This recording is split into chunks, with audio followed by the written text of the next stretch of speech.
Do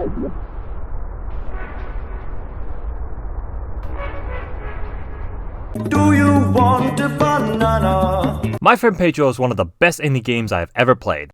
Not the best, certainly not the most gut-punching, but one of the best nevertheless. Wait a minute, that doesn't rhyme. I tend to have the soft spot for indie games because in an industry run by AAA garbage, live service, MMOs, COD and Fortnite, sometimes both, and a fuck ton of gambling, I feel like indie games are the embodiment of the non-cool kid club, even though some of them are pretty fucking awesome. Especially yours truly. And I do enjoy spending some time playing indie games, whenever my Switch isn't taken hostage by Fire Emblem. My favorite of the bunch is Dust and a Stallion Tale, mainly because I got a lot of respect for solo developers, and the gameplay, the story, and the animation is really good. It's almost unfucking believable that this guy made almost everything from programming the game to animation. Just don't look it up on Google Images. I also got to play this cute and fun little game called For Real Frontal at Kineticon of this year, which is being made by Dirty Beast Games, a game that unfortunately won't be out for a while. It's a side-scrolling game that combines the parkour movements of Mario, the speed of Sonic, and the gears of Mega Man, all to have a Smash Bros. Movement kind of vibe. This story I will refrain from telling out of pure respect for the developers. Not just because I had a good and long conversation with one of them, but also because that they put in their own free time to work on something they're clearly passionate about.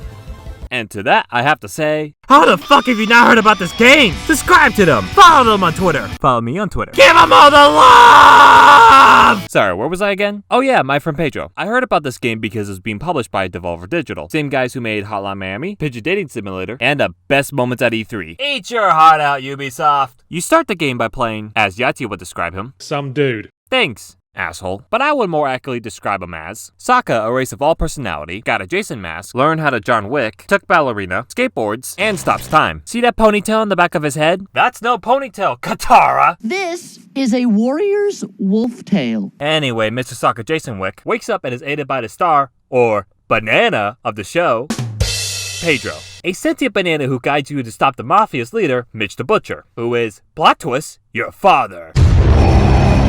Then you're off to fight the leader of a bunch of bounty hunters, who is, plot twist, your brother. Ow! Then you're off to fight the leader of the internet, who is not Mark Zuckerberg, who is not Sundar Pichai, but is, plot twist, your sister. Whoa, earthquake! Now what My Friend Pedro lacks in story, it makes up in gameplay. And if you come to this game expecting a rich story, then I'm sorry, I will direct you to Fire Emblem. Go, go, Waifu Rangers! Go,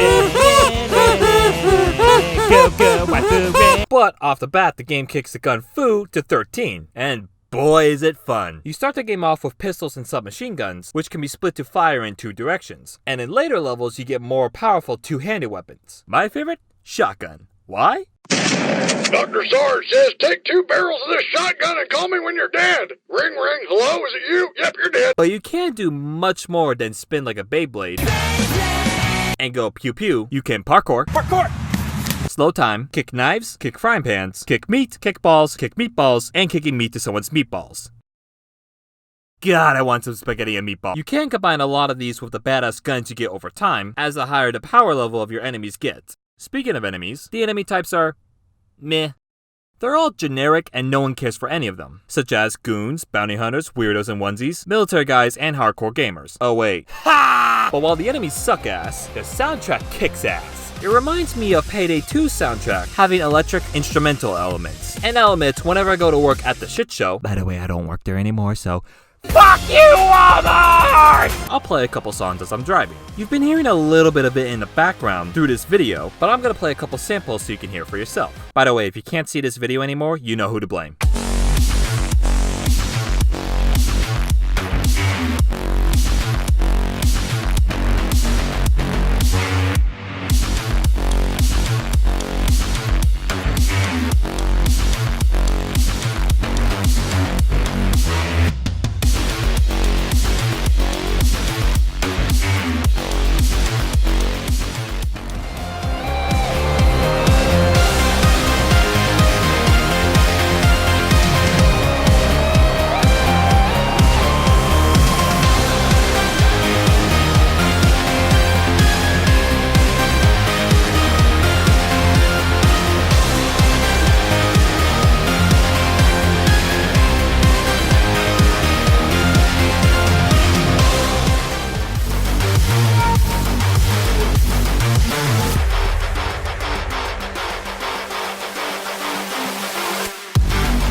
Okay, well, not all of them are kick-ass. And some of you are thinking, this game is great and all, but it's not over the top like Devil May Cry 5 or Borderlands 3. Which I definitely didn't buy, and I'm not meaning flank wink wink. Well, I'm sorry, but what do you think is over the top? Having a motorcycle as dual-wielding chainsaws? Or fucking Gun Fu Master fighting a giant banana with guns in an acid trip world with bananas as clouds, riding a fucking seal? Fuck you and everything you love. 50 bananas out of 10, best game ever! Ah!